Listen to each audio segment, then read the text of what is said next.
Today's video is sponsored by Audible.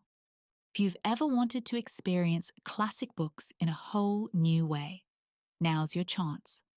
With Audible, you can listen to thousands of audiobooks, from timeless literature to modern bestsellers. Anytime, anywhere. Start your free 30-day trial and support the channel by clicking the link in the description below. Thank you. The Gun by Philip K. Dick. The captain peered into the eyepiece of the telescope. He adjusted the focus quickly. "It was an atomic fission we saw, all right," he said presently. He sighed and pushed the eyepiece away. "Any of you who wants to look may do so, but it's not a pretty sight." "Let me look," Tance the archaeologist said. He bent down to look, squinting. "Good Lord!" He leaped violently back, knocking against Dahl, the chief navigator. "Why did we come all this way, then?" Dahl asked, looking around at the other men. "There's no point even in landing. Let's go back at once." "Perhaps he's right," the biologist murmured. "But I'd like to look for myself, if I may." He pushed past Tance and peered into the sight. He saw a vast expanse, an endless surface of grey, stretching to the edge of the planet. At first, he thought it was water, but after a moment, he realized that it was slag, pitted, fused slag, broken only by hills of rock jutting up at intervals. Nothing moved or stirred. Everything was silent, dead. "I see," Fomar said, backing away from the eyepiece. "Well, I won't find any legumes there." He tried to smile, but his lips stayed unmoved. He stepped away and stood by himself, staring past the others. "I wonder what the atmospheric sample will show," Tance said. "I think I can guess," the captain answered. "Most of the atmosphere is poisoned, but didn't we expect all this? I don't see why we're so surprised. A fission visible as far away as our system must be a terrible thing." He strode off down the corridor, dignified and expressionless. They watched him disappear into the control room. As the captain closed the door, the young woman turned. "What did the telescope show? Good or bad?" "Bad. No life could possibly exist. Atmosphere poisoned, water vaporized, all the land fused." "Could they have gone underground?" The captain slid back the port window so that the surface of the planet under them was visible. The two of them stared down, silent and disturbed.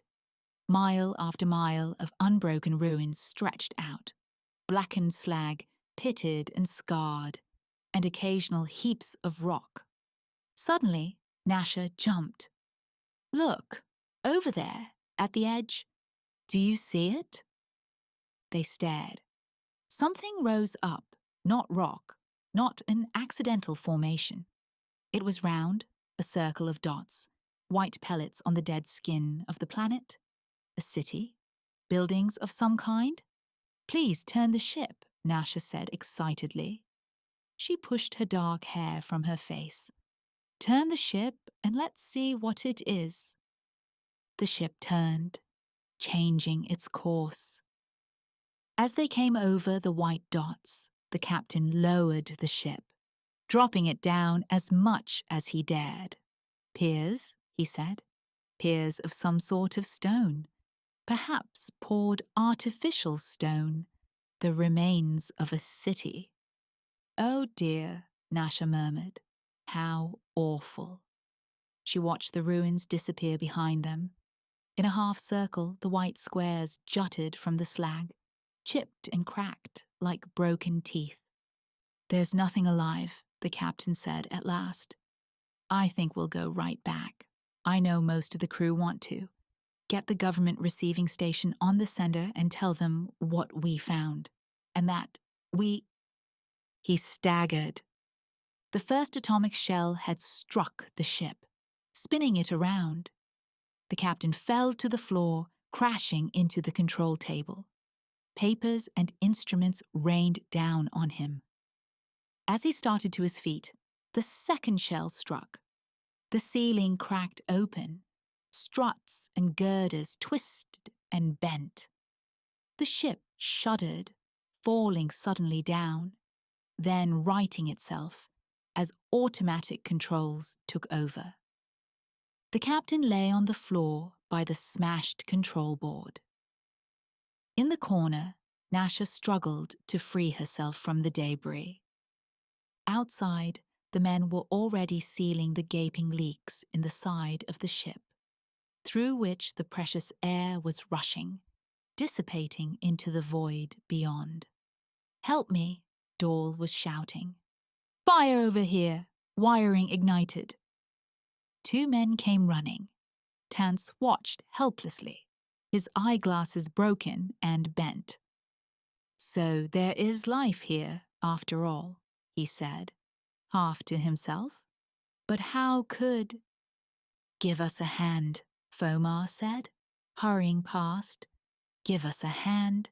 We've got to land the ship." It was night. A few stars glinted above them, winking through the drifting silt that blew across the surface of the planet. Dahl peered out, frowning. What a place to be stuck in. He resumed his work, hammering the bent metal hull of the ship back into place. He was wearing a pressure suit. There were still many small leaks, and radioactive particles from the atmosphere had already found their way into the ship. Nasha and Fomar were sitting at the table in the control room, pale and solemn, studying the inventory lists. "Low on carbohydrates," Fomar said. "We can break down the stored fats if we want to, but I wonder if we could find anything outside." Nasha went to the window. "How uninviting it looks." She paced back and forth, very slender and small, her face dark with fatigue. "What do you suppose an exploring party would find?" Fomar shrugged. "Not much. Maybe a few weeds growing in cracks here and there. Nothing we could use. Anything that would adapt to this environment would be toxic, lethal." Nasha paused, rubbing her cheek. There was a deep scratch there, still red and swollen. "Then how do you explain it? According to your theory, the inhabitants must have died in their skins, fried like yams. But who fired on us? Somebody detected us, made a decision, aimed a gun." "And gauged distance," the captain said feebly, from the cot in the corner. He turned toward them. "That's the part that worries me. The first shell put us out of commission. The second almost destroyed us. They were well aimed, perfectly aimed. We're not such an easy target." "True," Fomar nodded. "Well, perhaps we'll know the answer before we leave here. What a strange situation. All our reasoning tells us that no life could exist. The whole planet burned dry, the atmosphere itself gone, completely poisoned." "The gun that fired the projectiles survived," Nasha said. "Why not people?" "It's not the same. Metal doesn't need air to breathe. Metal doesn't get leukemia from radioactive particles. Metal doesn't need food and water." There was silence. "A paradox," Nasha said. "Anyhow, in the morning, I think we should send out a search party. And meanwhile, we should keep on trying to get the ship in condition for the trip back." "It'll be days before we can take off," Fomar said. "We should keep every man working here. We can't afford to send out a party." Nasha smiled a little. We'll send you in the first party. Maybe you can discover. What was it you were so interested in? Legumes, edible legumes. Maybe you can find some of them. Only what? Only watch out. They fired on us once, without even knowing who we were or what we came for. Do you suppose that they fought with each other? Perhaps they couldn't imagine anyone being friendly under any circumstances? What a strange evolutionary trait. Interspecies warfare. Fighting within the race. We'll know in the morning, Fomar said. Let's get some sleep. The sun came up chill and austere. The three people, 2 men and a woman, stepped through the port, dropping down on the hard ground below. What a day, Dawes said grumpily. I said how glad I'd be to walk on firm ground again, but... Come on, Nasha said. Up beside me. I want to say something to you. Will you excuse us, Tance? Tance nodded gloomily. Dawes caught up with Nasha. They walked together, their metal shoes crunching the ground underfoot. Nasha glanced at him. Listen, the captain is dying. No one knows except the 2 of us. By the end of the day, period of this planet, he'll be dead. The shock did something to his heart. He was almost 60, you know. Dawes nodded. That's bad. I have a great deal of respect for him. You will be captain in his place, of course? Since you're vice captain now. No, I prefer to see someone else lead. Perhaps you or Fomar. I've been thinking over the situation, and it seems to me that I should declare myself mated to one of you, whichever of you wants to be captain. Then I could devolve the responsibility. Well, I don't want to be captain. Let Fomar do it. Nasha studied him, tall and blonde, striding along beside her in his pressure suit. I'm rather partial to you, she said. We might try it for a time at least. But do as you like. Look, we're coming to something. They stopped walking, letting Tance catch up. In front of them was some sort of a ruined building. Dawes stared around thoughtfully. Do you see? This whole place is a natural bowl, a huge valley. See how the rock formations rise up on all sides, protecting the floor. Maybe some of the great blast was deflected here. They wandered around the ruins, picking up rocks and fragments. I think this was a farm, Tance said, examining a piece of wood. This was part of a tower windmill. Really? Nasha took the stick and turned it over. Interesting, but let's go. We don't have much time. Look, Dawes said suddenly. Off there, a long way off. Isn't that something? He pointed. Nasha sucked in her breath. The white stones. What? Nasha looked up at Dawes. The white stones, the great broken teeth. We saw them, the captain and I, from the control room. She touched Dawes' arm gently. That's where they fired from. I didn't think we had landed so close. What is it? Tance said, coming up to them. I'm almost blind without my glasses. What do you see? The city, where they fired from. Oh! All 3 of them stood together. Well, let's go, Tance said. There's no telling what we'll find there. Dawes frowned at him. Wait, we don't know what we would be getting into. They must have patrols. They probably have seen us already, for that matter. They probably have seen the ship itself, Tance said. They probably know right now where they can find it, where they can blow it up. So, What difference does it make whether we go closer or not? That's true, Nasha said. If they really want to get us, we haven't a chance. We have no armaments at all. You know that. I have a hand weapon. Dole nodded. Well, let's go on then. I suppose you're right, Tance. But let's stay together, Tance said nervously. Nasha, you're going too fast. Nasha looked back. She laughed. If we expect to get there by nightfall, we must go fast. They reached the outskirts of the city at about the middle of the afternoon. The sun, cold and yellow, hung above them in the colourless sky. Dole stopped at the top of a ridge overlooking the city. Well, there it is. What's left of it? There was not much left.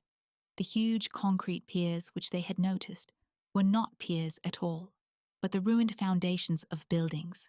They had been baked by the searing heat, baked and charred almost to the ground. Nothing else remained, only this irregular circle of white squares, perhaps 4 miles in diameter. Dole spat in disgust. More wasted time, a dead skeleton of a city, that's all. But it was from here that the firing came. Tance murmured. Don't forget that. And by someone with a good eye and a great deal of experience, Nasha added. Let's go. They walked into the city between the ruined buildings. No one spoke. They walked in silence, listening to the echo of their footsteps. It's macabre, Dole muttered. I've seen ruined cities before, but they died of old age and fatigue. This was killed, seared to death. This city didn't die. It was murdered. I wonder what the city was called, Nasha said. She turned aside, going up the remains of a stairway from one of the foundations. Do you think we might find a signpost, some kind of plaque? She peered into the ruins. There's nothing there, Dole said impatiently. Come on. Wait. Nasha bent down, touching a concrete stone. There's something inscribed on this. What is it? Tance hurried up. He squatted in the dust, running his gloved fingers over the surface of the stone. Letters, all right. He took a writing stick from the pocket of his pressure suit and copied the inscription on a bit of paper. Dole glanced over his shoulder. The inscription was Franklin Apartments. That's this city, Nasha said softly. That was its name. Tance put the paper in his pocket and they went on. After a time, Dole said, Nasha, you know, I think we're being watched, but don't look around. The woman stiffened. Oh, why do you say that? Did you see something? No, I can feel it though, don't you? Nasha smiled a little. I feel nothing, but perhaps I'm more used to being stared at. She turned her head slightly. Oh! Dole reached for his hand weapon. What is it? What do you see? Tance had stopped dead in his tracks, his mouth half open. The gun, Nasha said. It's the gun.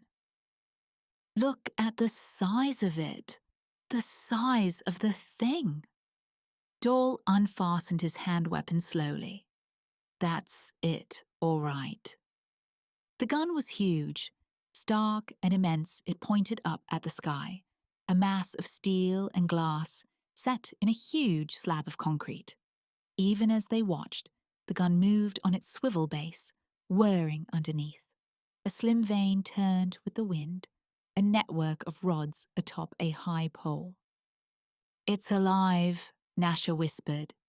It's listening to us, watching us. The gun moved again, this time clockwise, It was mounted so that it could make a full circle. The barrel lowered a trifle, then resumed its original position. "But who fires it?" Tance said. Dole laughed. "No one. No one fires it." They stared at him. "What do you mean?" "It fires itself." They couldn't believe him. Nasha came close to him, frowning, looking up at him. "I don't understand. What do you mean it fires itself?" "Watch. I'll show you. Don't move." Dole picked up a rock from the ground. He hesitated a moment and then tossed the rock high in the air. The rock passed in front of the gun. Instantly, the great barrel moved. The vanes contracted. The rock fell to the ground. The gun paused, then resumed its calm swivel, its slow circling. "You see," Dole said, "it noticed the rock as soon as I threw it up in the air. It's alert to anything that flies or moves above the ground level. Probably it detected us as soon as we entered the gravitational field of the planet. It probably had a bead on us from the start. We don't have a chance. It knows all about the ship. It's just waiting for us to take off again." "I understand about the rock," Nasha said, nodding. "The gun noticed it, but not us, since we're on the ground, not above. It's only designed to combat objects in the sky. The ship is safe until it takes off again. Then the end will come." "But what's this gun for?" Tance put in. "There's no one alive here. Everyone is dead." "It's a machine," Dole said. "A machine that was made to do a job. And it's doing the job. How it survived the blast, I don't know.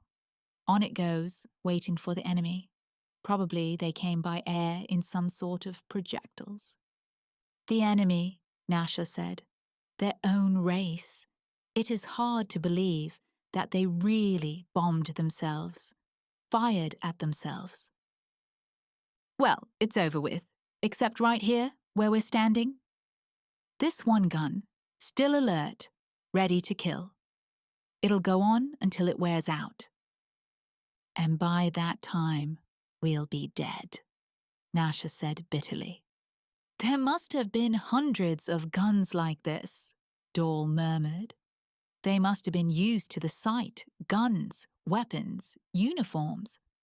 Probably they accepted it as a natural thing, part of their lives, like eating and sleeping. An institution, like the church and the state. Men trained to fight, to lead armies, a regular profession. Honored, respected." Tance was walking slowly toward the gun, peering nearsightedly up at it. "Quite complex, isn't it? All those vanes and tubes. I suppose this is some sort of a telescopic sight?" His gloved hand touched the end of a long tube. Instantly, the gun shifted, the barrel retracting. It swung.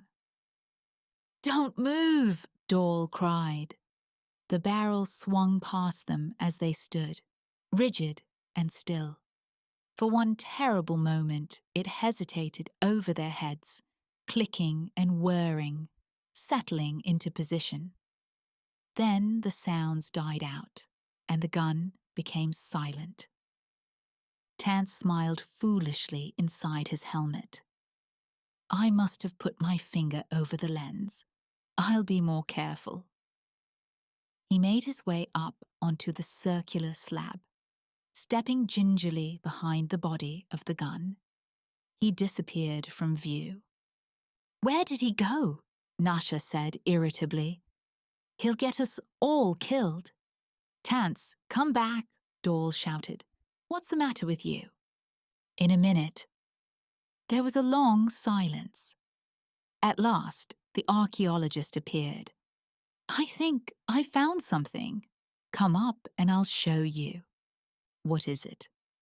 "Dole, you said the gun was here to keep the enemy off. I think I know why they wanted to keep the enemy off. They were puzzled.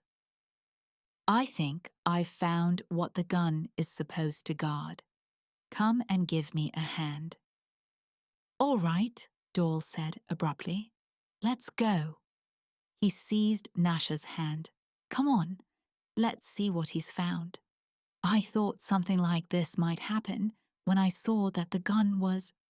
Like what? Nasha pulled her hand away. What are you talking about? You act as if you knew what he's found. I do, Dole smiled down at her. Do you remember the legend that all races have?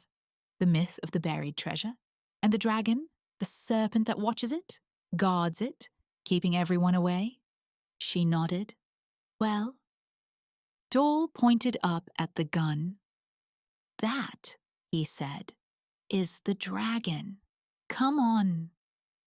Between the three of them, they managed to pull up the steel cover and lay it to one side. Dole was wet with perspiration when they finished. It isn't worth it, he grunted. He stared into the dark, yawning hole. Or is it? Nasha clicked on her hand lamp, shining the beam down the stairs. The steps were thick with dust and rubble. At the bottom was a steel door. Come on, Tance said excitedly. He started down the stairs. They watched him reach the door and pull hopefully on it without success. Give a hand. All right. They came gingerly after him. Dole examined the door. It was bolted shut, locked.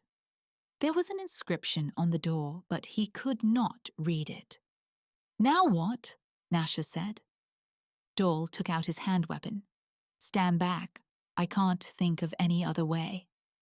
He pressed the switch. The bottom of the door glowed red. Presently, it began to crumble. Dole clicked the weapon off. I think we can get through. Let's try. The door came apart easily. In a few minutes, they had carried it away in pieces and stacked the pieces on the first step. Then they went on, flashing the light ahead of them. They were in a vault. Dust lay everywhere, on everything inches thick. Wood crates lined the walls, huge boxes and crates, packages and containers. Tance looked around curiously, his eyes bright. What exactly are all these? He murmured. Something valuable, I would think. He picked up a round drum and opened it. A spool fell to the floor, unwinding a black ribbon. He examined it, holding it up to the light. Look at this. They came around him. Pictures, Nasha said. Tiny pictures. Records of some kind. Tance closed the spool up in the drum again.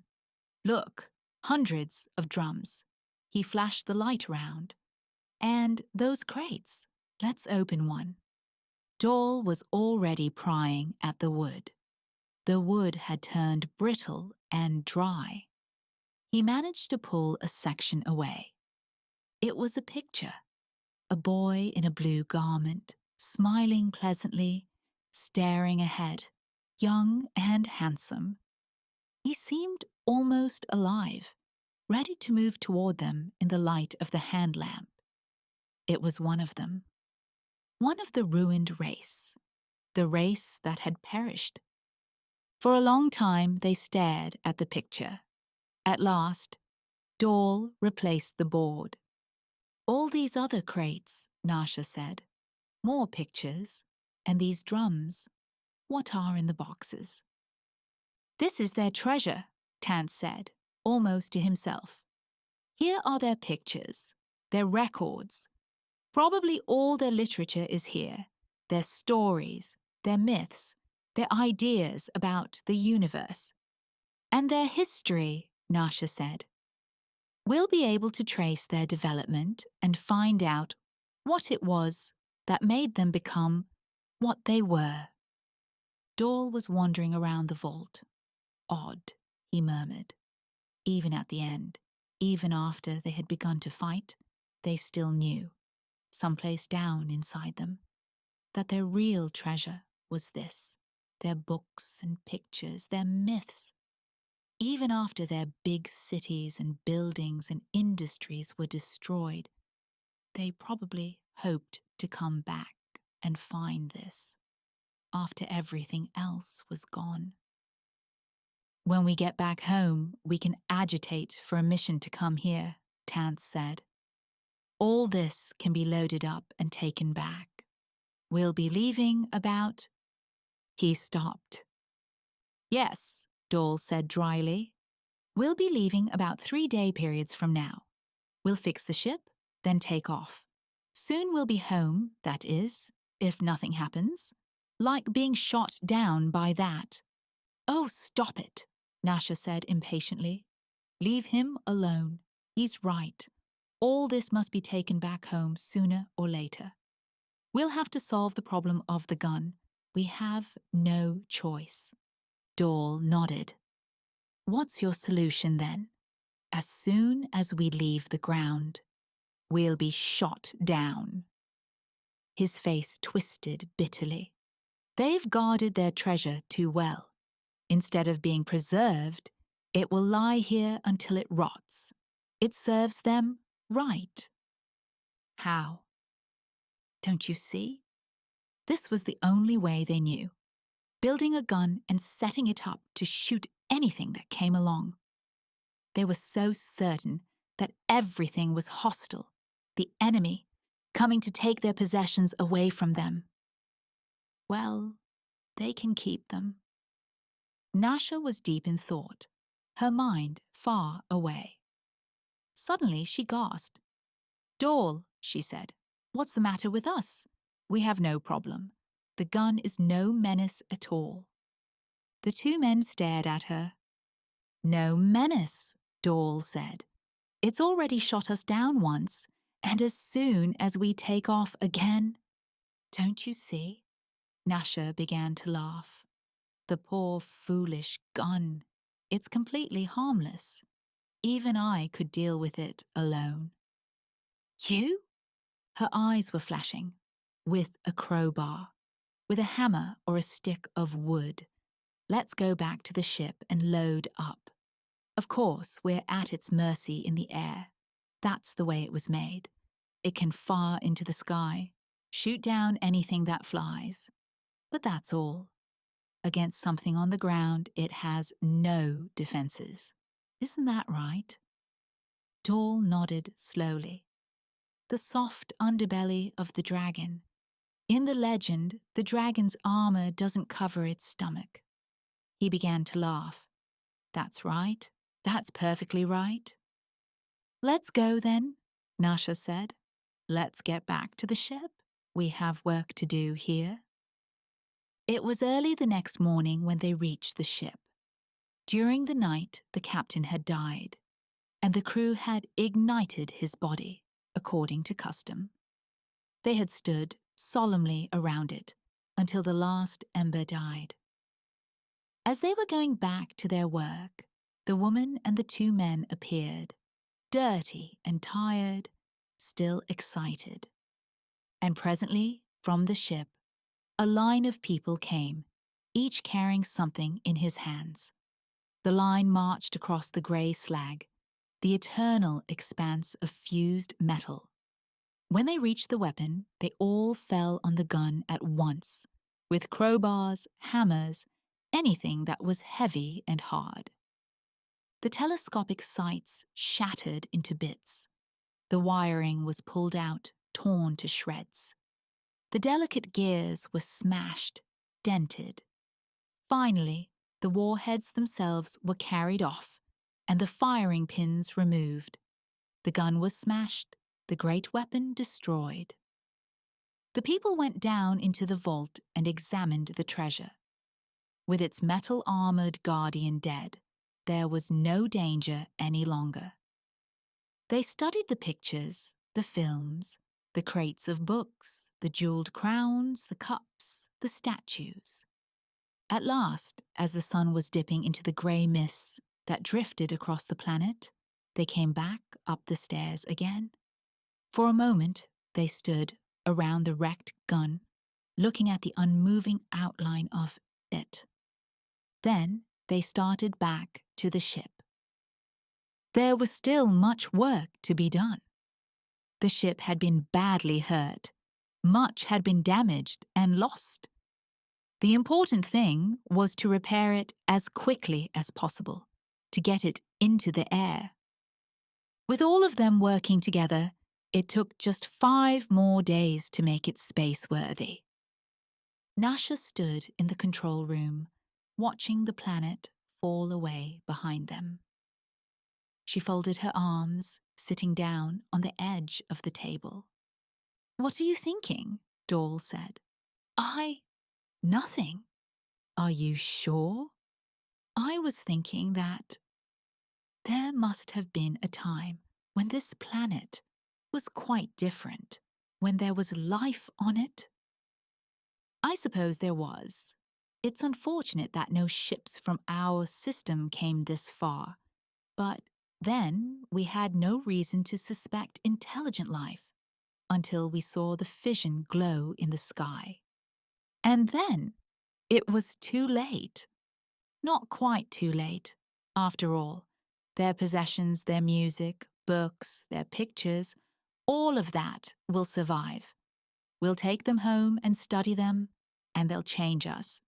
We won't be the same afterwards. Their sculpturing, especially. Did you see the one of the great winged creature, without a head or arms? Broken off, I suppose. But those wings, it looked very old. It will change us a great deal. When we come back, we won't find the gun waiting for us, Nasha said.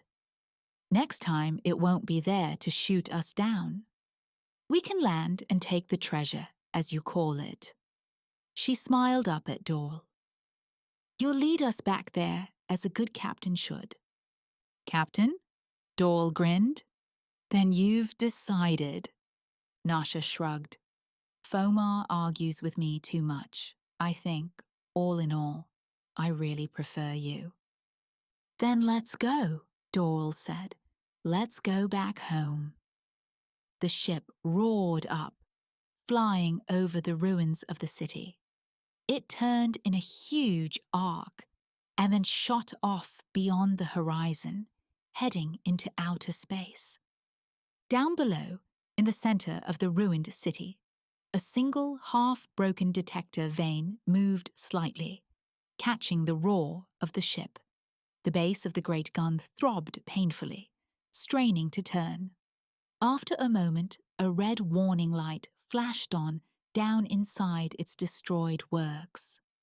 And a long way off, 100 miles from the city, another warning light flashed on, far underground. Automatic relays flew into action. Gears turned, belts whined. On the ground above, a section of metal slag slipped back. A ramp appeared. A moment later, a small cart rushed to the surface. The cart turned toward the city. A second cart appeared behind it. It was loaded with wiring cables. Behind it, a third cart came, loaded with telescopic tube sights. And behind came more carts, some with relays, some with firing controls, some with tools and parts, screws and bolts, pins and nuts. The final one contained atomic warheads. The carts lined up behind the first one, the lead cart. The lead cart started off across the frozen ground, bumping calmly along, followed by the others, moving toward the city, to the damaged gun.